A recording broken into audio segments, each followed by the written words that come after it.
Olá pessoal, tudo bem com vocês? Espero que sim. Vamos de atualização. Nós temos uma semana com alta periculosidade, tanto para a região sul quanto para a região sudeste. Nós vamos ter uma situação perigosa porque nós vamos ter um calor extremo, tá? Justamente por causa de um pré-frontal antes da chegada da frente fria. Isso vai resultar em chuva forte, tempestades e vamos ver aí a região, né, que vai ser mais afetada do dia 19 ao dia 23 de setembro. Eu sou o biólogo Igor Maquieira e você está no Alerta do Tempo. Vem comigo. Olha só a condição de pré-frontal aí para o sul do país, com esses jatos de baixos níveis que eu já vou demonstrar já, que vulgarmente, eu canso de falar isso, erroneamente denominado de rio atmosférico, não sei de onde que tiraram isso, trazendo alto risco de tempo severo no sul do país. Então esse suporte dessa umidade, combinado com esse fator, tá, com tempo muito abafado, vai trazer temporais com granizo, tá? Granizo grande aí.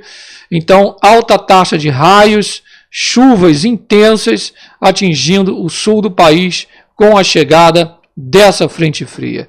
A gente tem os jatos de baixos níveis da América do Sul, tá? Para quem não conhece, tem até a abreviação, né? O JBNAS, que vai trazer justamente muito calor e umidade para o sul do país. Então, quando o ar quente e úmido se acumula próximo da superfície e o ar frio está nas camadas mais altas da atmosfera, a gente tem um ambiente perfeito, um ambiente instável, tá, para o desenvolvimento dessas tempestades. O ar quente, por sua vez, mais leve, tende a subir e esfria, né, à medida que vai ganhando altitude. Ao atingir temperaturas suficientemente baixas, o vapor d'água se condensa e dá origem aos cúmulos nimbus, as nuvens de tempestades. Esse movimento do ar para cima se torna vigoroso, levando grandes quantidades de vapor para os níveis mais altos da atmosfera. A temperatura está abaixo de zero, começa a se formar as pedrinhas de granizo, ao ocorrer eletrificação das nuvens, gerando raios, tempestades severas, granizo e chuva intensa, às vezes num curto espaço de tempo. Vocês estão vendo na tela de vocês que os ventos começam a soprar no chamado quadrante norte, que são ventos mais quentes para quem está chegando, e temperaturas entram em elevação na região sul. Já pela sexta-feira, agora, dia 19, anomalias de até 10 graus Celsius acima da média estão previstas para o norte do Paraná e para o Rio Grande do Sul. Na região de Santa Maria, por exemplo, essa anomalia corresponde a temperaturas de quase 30 graus às 11 horas da manhã. Esse quadro de aquecimento se mantém até o domingo, dia 21, característica pré-frontal, antecedendo a entrada da frente fria. Além do calor, a gente tem os jatos de baixos níveis. Essa umidade vinda do norte, quantidade de vapor d'água para a região sul. Aliás, no sábado, a gente consegue ver claramente, justamente isso daí. Esse rio atmosférico, eu vou colocar aqui, vou adotar, mas eu não gosto, né?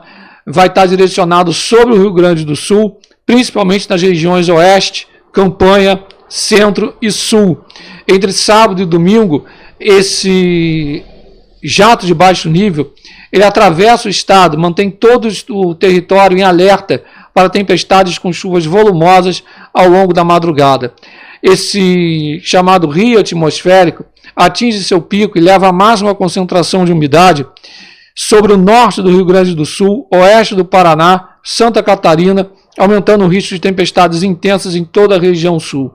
Essas tempestades severas ao longo do fim de semana, podendo ocorrer entre sexta, sábado, ganhando força. Por que ganha força? Porque, além disso tudo, nós vamos ter um cavado meteorológico, que é uma região alongada de baixa pressão, que está causando até essas chuvas, né? Que causou, aliás, chuvas, no Sudeste, em ocasiões passadas, né? Agora a gente está com uma baixa pressão aqui na costa do Sudeste. Enfim, ele começa a se intensificar até formar um ciclone. Isso favorece a propagação das tempestades. Ao longo do sábado, avança para o oeste do Paraná, Santa Catarina, faixa leste, noroeste, para o sul, sobre o Rio Grande do Sul. Quando a área de baixa pressão se fecha e o ciclone se forma, essa frente associada organiza tempestades em uma linha que vai avançar do sul do Rio Grande do Sul ao norte do Paraná. Quando a gente olha, inclusive, partes de densidade de raios também, a gente consegue ver claramente essas tempestades na madrugada de domingo em algumas localidades aí do sul do país, principalmente abrangendo o estado do Rio Grande do Sul. Granizo, rajadas de vento, muitos raios sobre o Rio Grande do Sul, sábado, madrugada de domingo, entre o amanhecer e o fim do domingo, tempestades se deslocam sobre Santa Catarina, Paraná, com grande suporte de umidade. As rajadas de vento realmente são assustadoras, chegando a quase 90 km por hora em algumas regiões do sul do país, tá certo? Durante a passagem dessa frente, a gente vai ter aí de 50 a 90 por hora. A região leste de Santa Catarina alerta para rajadas fortíssimas, enquanto o noroeste do Rio Grande do Sul, oeste de Santa Catarina, Paraná, risco para granizo, capaz de deixar tudo branco aí, embora o fenômeno não seja descartado em outras áreas. A precipitação vem forte na faixa central do Rio Grande do Sul, desde o oeste até a região metropolitana de Porto Alegre, divisa com o centro-sul do Paraná, centro-norte de Santa Catarina, Mariópolis, Ouro Verde, enfim, a chuva ultrapassa os 100 milímetros em julho de Castilhos, Rio Grande do Sul, Caxias do Sul, Ouro Verde, enfim, a população tem que estar em alerta. Vocês podem ver aí os acumulados. O sistema não fica restrito somente ao sul do país. Esse sistema avança e essa frente fria já pode começar a trazer tempestades violentas, mudança no tempo, rajadas também violentas para o Sudeste já a partir do fim de domingo, porque na semana que vem essa frente muda completamente o tempo em São Paulo, Rio, Minas e Espírito Santo, com chuvas intensas e frio expressivo em praticamente toda a região sudeste.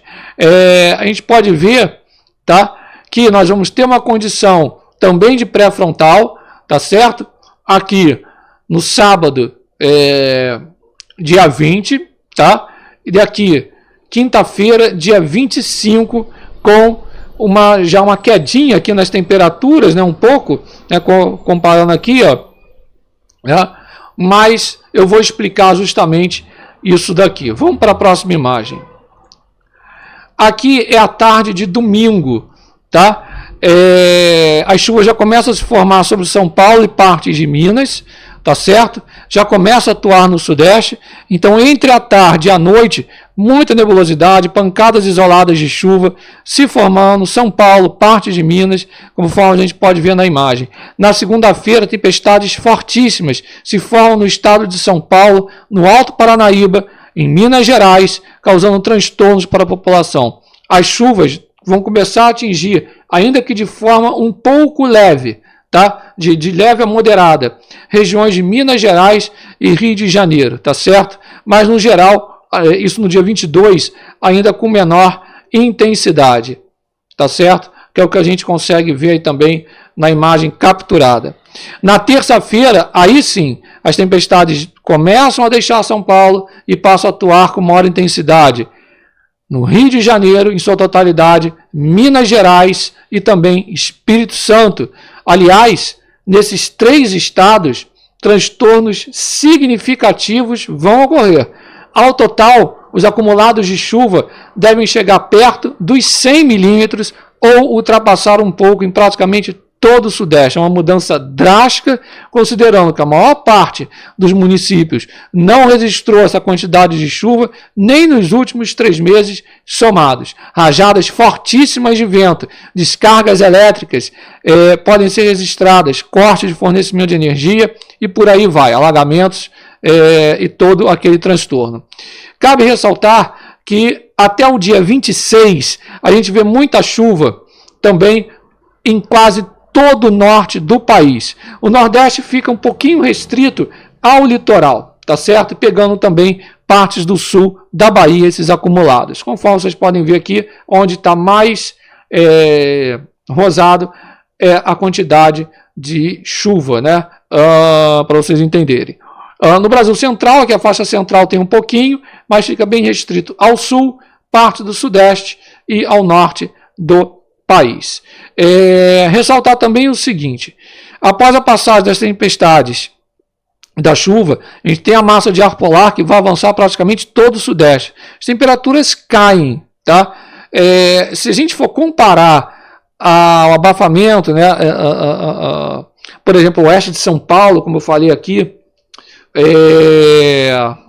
com mais de 40 graus, né, 38 às vezes, vai ser uma queda expressiva, tá certo? As temperaturas caem, passam a ficar abaixo dos 30, boa parte das regiões estão temperaturas inferiores a 20, que são as cores amareladas aqui, ó. Deixa eu ver se eu consigo voltar a imagem. Pronto, agora sim. Então tá aqui, né? Então as temperaturas caem um pouco, né, relativamente, comparando aqui dia 20 e dia 25. Então, o pico disso tudo deve ocorrer entre os dias, isso no Sudeste, 22 e 23, tá certo? Por isso que eu coloquei onda de frio tardia, Sul, Sudeste e parte do Centro-Oeste também na semana que vem. Eu vou atualizar isso para vocês hoje é dia 16, tá certo? Mas, como sempre aqui, um dos canais pioneiros, como sempre, na previsão, tá certo? Antecipada aqui. No Sudeste, por enquanto, embora a queda das temperaturas seja pronunciada, não é frio extremo não, tá? E nem geada. Então tem que tomar cuidado, né? Porque realmente vai deixar esses estados aí em alerta, né? Praticamente 5 estados, tá certo? Isso deve atingir também de forma muito tímida, por que não citar aqui o Mato Grosso do Sul, mas de maneira muito isolada, né? Muito isolada, assim, né? Isso vai pegar até mais de 5 estados, né? Melhor dizendo, né? Rio Grande do Sul, Santa Catarina, Paraná, Mato Grosso do Sul, São Paulo, Minas Gerais, Rio de Janeiro, Espírito Santo, enfim, vai pegar, são mais aí, né? Porque o Mato Grosso do Sul vai ser de forma muito assim peculiar, né? Vai ser muito timidozinho, tá?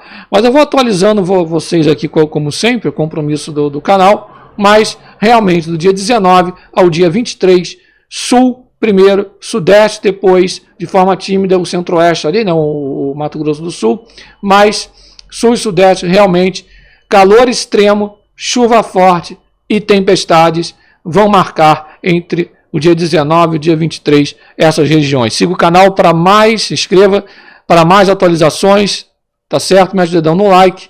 Quem puder dar colaboração, manter o canal vivo, chave Pix, está aí.